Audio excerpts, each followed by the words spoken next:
Chronic tonsillitis എന്ന് പറഞ്ഞാൽ repeated അല്ലെങ്കിൽ റിക്കറൻറ്റ് എപ്പിസോഡ്സ് ഓഫ് ഈ പറഞ്ഞ സിംറ്റംസ്.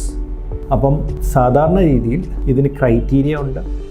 അതിൻ്റെ അടിസ്ഥാനത്തിലാണ് നമ്മൾ വേറെ എന്തെങ്കിലും ട്രീറ്റ്മെൻറ്റ് ഓപ്ഷൻസ് വേണോ അതോ ആൻറ്റിബയോട്ടിക്സ് തുടർന്നാൽ മതിയോ എന്നുള്ളൊരു തീരുമാനമെടുക്കുന്നത്. ഒരു കുട്ടിക്ക് ഒരു വർഷത്തിൽ 7 എപ്പിസോഡ്സിൽ കൂടുതൽ തൊണ്ടവേദന, പനി, അതുപോലെ ഈ ആൻറ്റിബയോട്ടിക്സ് എടുക്കേണ്ട ഒരു സാഹചര്യം വരികയാണെങ്കിൽ, അല്ലെങ്കിൽ ഇയർലി 5 എപ്പിസോഡ്സ് പെർ ഇയർ, അങ്ങനെ അടുപ്പിച്ച് 2 വർഷം, അതായത് ഒരു വർഷത്തിൽ 7 തവണ കൂടുതൽ ഈ അക്യൂട്ട് സിംറ്റംസ് വരികയോ അല്ലെങ്കിൽ 5 episodes per year 2 consecutive years വരികയോ അല്ലെങ്കിൽ 3 episodes per year four 3 consecutive years, 3 വർഷം അടുപ്പിച്ച് ഓരോ വർഷം 3 എപ്പിസോഡ്സ് വെച്ച് വരികയോ ചെയ്യുകയാണെങ്കിൽ ഈ കുട്ടികൾക്ക് ഒരു ബെറ്റർ ഓപ്ഷൻ ടോൺസിലെക്ടമി തന്നെയാണ്.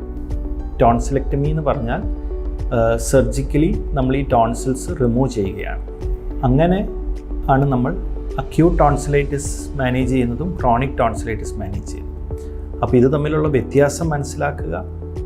ഈ റിക്കറൻറ്റ് എപ്പിസോഡ്സ് വരുമ്പോൾ നമ്മൾ ഈ പറഞ്ഞ പോലെ ആൻറ്റിബയോട്ടിക്സ് കൊടുക്കുകയോ അല്ലെങ്കിൽ ആൻറ്റിബയോട്ടിക്സ് തുടരുന്നതിന് പകരം ഒരു സർജിക്കൽ ഓപ്ഷൻ കൺസിഡർ ചെയ്യേണ്ടതാണ്.